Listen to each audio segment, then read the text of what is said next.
से हमारा पहला प्रश्न दिया है, प्रश्न कह रहा है कि उस वे नारे का चयन करें जो दिए गए वर्गों के बीच के संबंध को दर्शाता है। यानी हमें यहाँ पर ककड़ी दिया है, मसाले दिया और भोजन दिया है, इसका वे नारे कैसा बनेगा ये प्रश्न पूछा है। ठीक है, तो देखिए जब भी आपको वे नारे के प्रश्न को सोल्व करना है तो सबसे पहले आपको क्या करना है, किसी भी एक शब्द का डायग्राम बनाना है। जैसे यहाँ पर मान लीजिए सबसे पहले हम क्या करते हैं, ककड़ी का डायग्राम बना लेते हैं। ठीक है, उसके बाद फिर आपको यहाँ पर क्या करना है, दूसरे शब्द का बनाना है जो कि हमें यहाँ पर दिया है मसाले। अब मसाले का डायग्राम बनाने से पहले आपको ये देखना है कि जो आपने पहले ककड़ी का डायग्राम बनाया है, क्या ककड़ी और मसाले का आपस में कोई संबंध है या नहीं है। यहाँ पर ककड़ी और मसाले का आपस में कोई भी संबंध नहीं है, तो यहाँ पर मसाले का डायग्राम अलग बनेगा।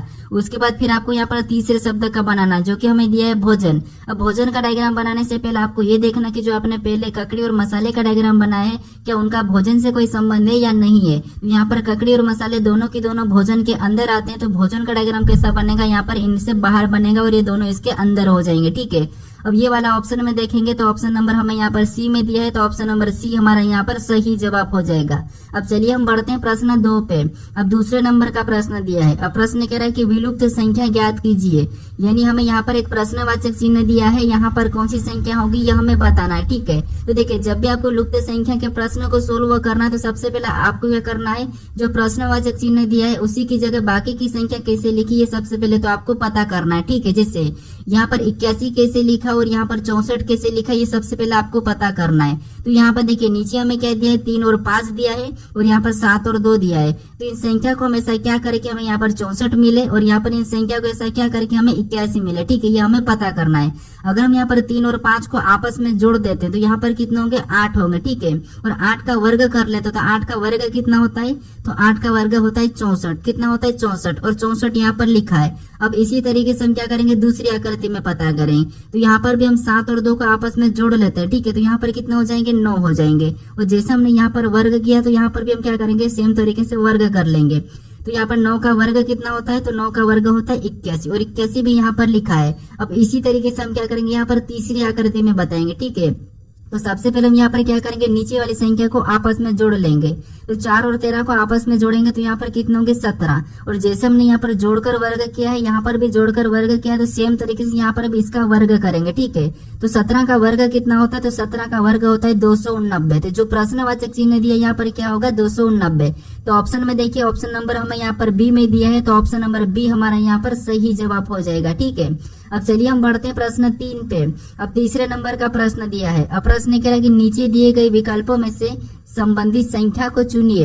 यानी यहाँ पर जिस प्रकार 7% 5 का संबंध 35 से है, तो हमें उसी प्रकार 8% 4 का संबंध बताना है। ठीक है, ये हमारा एनालॉजी का प्रश्न है। तो हमें सबसे पहले यहाँ पर ये पता करना है कि 7% 5 का संबंध 35 से कैसे है, उसी प्रकार हम 8% 4 का संबंध बताएंगे। तो यहाँ पर देखिए हम यहाँ पर देखिए 7 और 5 दिया, यानी कि इनको अगर हम आपस में गुणा करते हैं तो 7 पंजे कितना होता है, तो 7 पंजे 35 होता है। कितना होता है, 35, और यहाँ पर 35 लिखा है। तो इसी तरीके से हम क्या करेंगे, यहाँ पर 8 और 4 का भी आपस में सेम तरीके से गुणा कर लेंगे। तो यहाँ पर 8 और 4 का भी सेम तरीके से गुणा करेंगे तो 8 से को कितना होते हैं, 32 होते हैं। कितना होते हैं, 32। तो जो प्रश्नवाचक चिन्ह दिया यहाँ पर क्या होगा, तो यहाँ पर 32 होगा। ठीक है, तो ऑप्शन में देखिए 32 कहाँ पर है, तो ऑप्शन नंबर ए में दिया है, तो ऑप्शन नंबर ए हमारा यहाँ पर सही जवाब हो जाएगा। अब चलिए हम बढ़ते हैं प्रश्न 4 पे। अब 4 नंबर का प्रश्न दिया है। अब प्रश्न कह रहा है कि एक निश्चित कोड भाषा में फाइट को HKGJV लिखा जाता है, तो टाइगर को उसी भाषा में क्या लिखा जाएगा, ये प्रश्न पूछा है। ठीक है, ये हमारा कोडिंग डिकोडिंग का प्रश्न है। अब देखिए जब भी आपको कोडिंग डिकोडिंग में प्रश्न पूछा जाएगा तो सबसे पहले आपको देखना कि जैसे यहाँ पर हमें लेटर का लेटर ही कोड दिया है, तो आपको यहाँ पर सबसे पहले इस प्रकार लिखना है। जैसे यहाँ पर फाइट दिया है तो फाइट को सबसे पहले आपको लिख लेना है। ठीक है, जो भी आपको दी जाएगा उसको लिख लेना है। उसके बाद उसका कोड क्या दिया उसको नीचे लिखना। जैसे इसका कोड क्या दिया, तो यहाँ पर HK।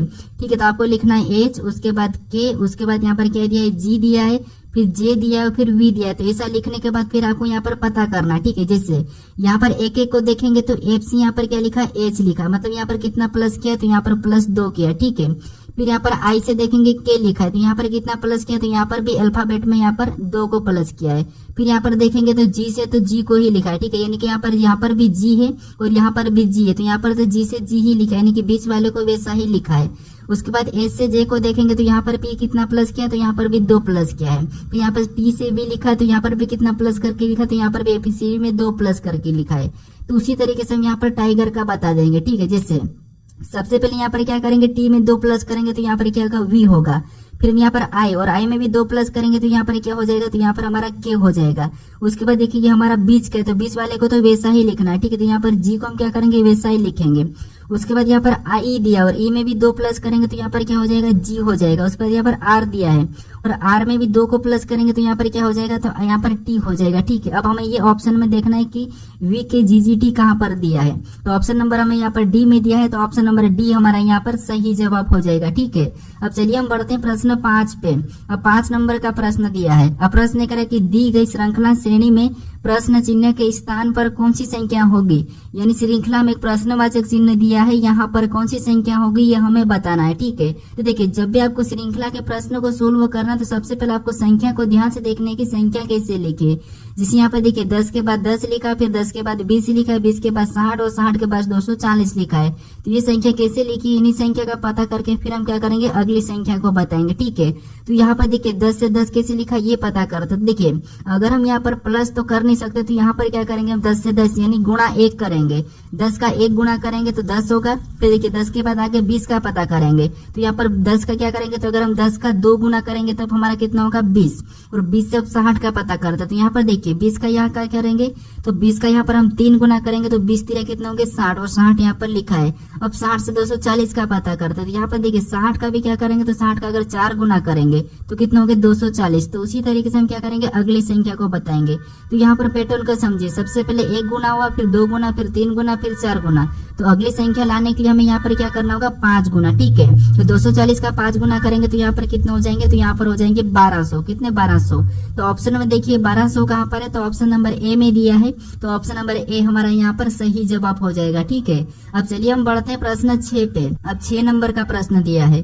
अब प्रश्न कह रहे कि निम्नलिखित आकृति में तिर्यक रेखा की संख्या ज्ञात कीजिए, यानी इस आकृति में तिर्यक रेखा की संख्या कितनी ये हमें बताना, ठीक है। तो यहाँ पर ना तो आपको वर्ग बताना है और ना ही यहाँ पर आयत गिनना है और ना ही आपको यहाँ पर त्रिभुज गिनना है, सिर्फ हमें यहाँ पर पूछा है तिर्यक रेखा, ठीक है। तो ये याद रखना। अब तिर्यक रेखा आपको पता होना चाहिए, ठीक है। कौन कौन सी रेखा है, तो रेखा 3 प्रकार की होती है, ठीक है। जैसे सबसे पहली रेखा आपको पता है ये खड़ी वाली, इसको पहचानते होंगे, ये कौन सी रेखा है, तो ऊर्ध्वाधर रेखा है, ठीक है। उसके बाद ये आड़े वाली रेखा है, ठीक है, उसको क्या बोलते हैं, तो इसको बोलते हैं क्षैतिज रेखा। उसके बाद ये हमारी एक ये वाली रेखा होती है, ठीक है, तो इसको बोलते हैं तिर्यक रेखा।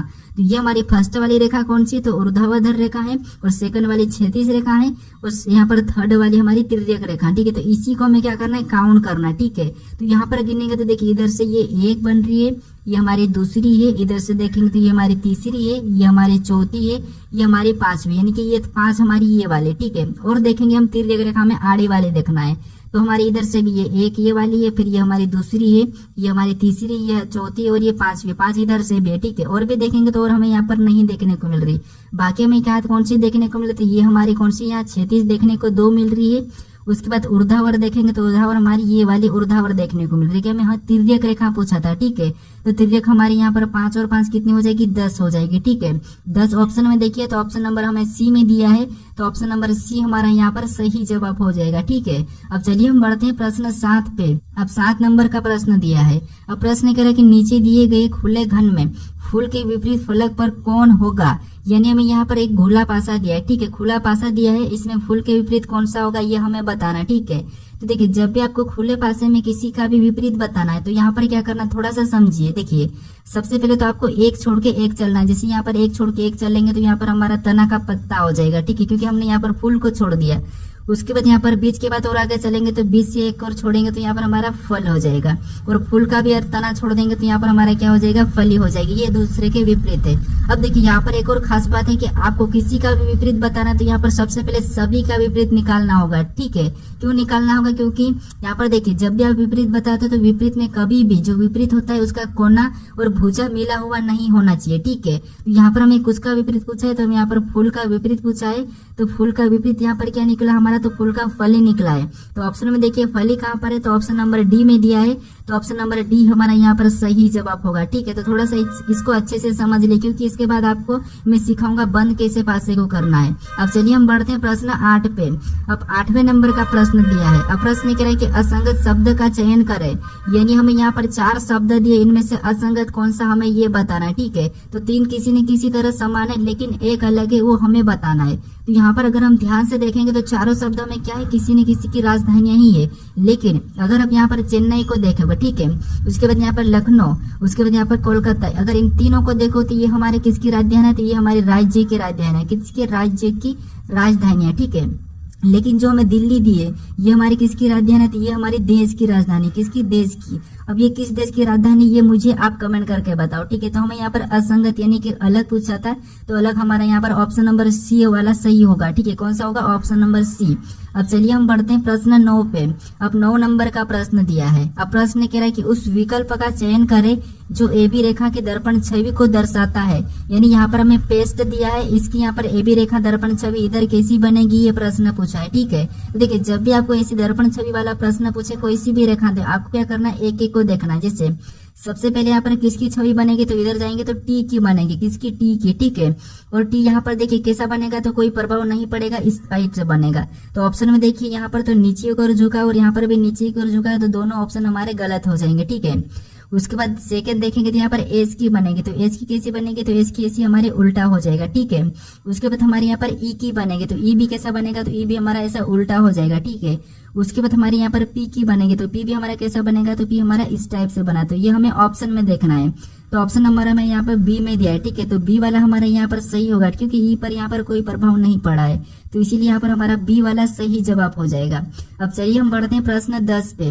अब 10 नंबर का प्रश्न दिया है। अब प्रश्न कह रहा है कि 3 लोगों के एक परिवार में पी ए का पिता है और के ए का दादा है, तो के पी से किस प्रकार संबंधित है, यह प्रश्न पूछा है, ठीक है। तो देखिए यह हमारा रक्त संबंध का प्रश्न है। तो यहाँ पर कह रहा है कि 3 लोगों के एक परिवार में पी ए का पिता है।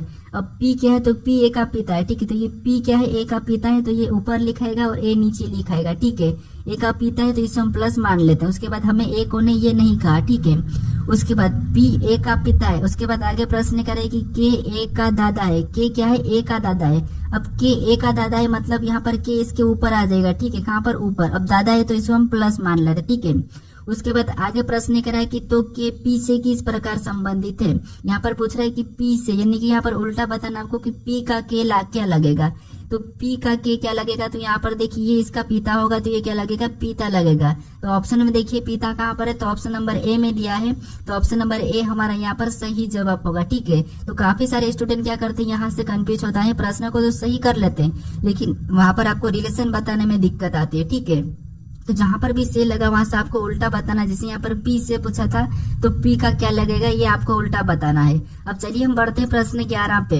अब 11 नंबर का प्रश्न दिया है। अब प्रश्न करे कि राम स्कूल जाने के लिए 3 बार दाएं, 4 बार बाएं, फिर 5 बार दाएं, फिर 1 बार बाएं मुड़ा तो स्कूल पहुंच गया, तो बताइए राम कितनी दिशा में चला। अब यहाँ पर आप क्या करोगे, इस प्रश्न को 100% गलती करोगे, ठीक है। क्योंकि यहाँ पर आप कैसे प्रश्न को सोल्व करोगे, सबसे पहले देखो कि राम 3 बार कहाँ पर मुड़ा, तो दाएं, यानी आप करोगे कि 3 बार दाएं मुड़ा था। उसके बाद 4 बार, तो 4 बार बाएं है, तो आप 4 भी लिख लोगे कि ये 4 बार बाएं। उसके बाद फिर 5 बार दाएं, तो आप क्या करोगे 5 लिख लोगे। उसके बाद या फिर 1 बार बाएं, तो आप क्या करोगे 1 लिख लोगे। फिर मुड़ा तो स्कूल पहुंच गया, तो बताइए राम कितनी दिशा में चला। तो आप क्या करोगे, सभी को जोड़ लेगा, ठीक है। सभी को जोड़ेगा तो यहाँ पर कितना होगा, तो 3 और 4 7, 7 5 12, 12 1 13 कितना होगा, तो देखिए 3 और 4 7, 7 5 12, 12 1 13 सभी को जोड़ेगा, ठीक है। क्या करोगे, सभी को जोड़ेगा तो 13 होगा, लेकिन 13 तो हमें ऑप्शन में दिया है ही नहीं, तो फिर यहाँ पर सही जवाब क्या होगा। तो देखिए आपको ये पता होना चाहिए कि दिशा कितनी होती है। तो दिशा देखिए मुख्य रूप से तो कितनी होती है, 4 होती है, उत्तर दक्षिण पूर्व और पश्चिम, ये हमारी 4 दिशा होते हैं। लेकिन इनकी भी एक एक सहायक दिशा होती है बीच में, तो टोटल दिशा कितनी होती है, तो टोटल हमारी 8 दिशा होती है, ठीक है। तो ऑप्शन में देखिए 8 कहाँ पर है, तो ऑप्शन नंबर हमारे यहाँ पर सी वाला सही जवाब होगा। कौन सा होगा, ऑप्शन नंबर सी, ठीक है। अब चलिए हम बढ़ते प्रश्न 12 पे। अब 12 नंबर का प्रश्न दिया है। अब प्रश्न कह रहा है कि नीचे दिए गए विकल्पों में से संबंधित शब्दों को चुनिए, यानी यहाँ पर जिस प्रकार कोर्ट का संबंध न्याय से है तो हमें यहाँ पर स्कूल का बताना है, ठीक है। तो ये भी हमारा एनालॉजी का ही प्रश्न है, और कोर्ट में क्या मिलता है, न्याय मिलता है। क्या मिलता है, न्याय मिलता है, ठीक है। उसी प्रकार स्कूल में क्या मिलेगा ये आपको बताना, ठीक है। तो यहाँ पर देखिए कोर्ट में न्याय मिलता है, तो स्कूल में क्या मिलता है, तो स्कूल में देखिए शिक्षा मिलती है। तो ऑप्शन नंबर हमारा यहाँ पर कौन सा वाला, सी वाला सही जवाब होगा। ठीक है, जैसे अब देख कोर्टों में न्याय मिल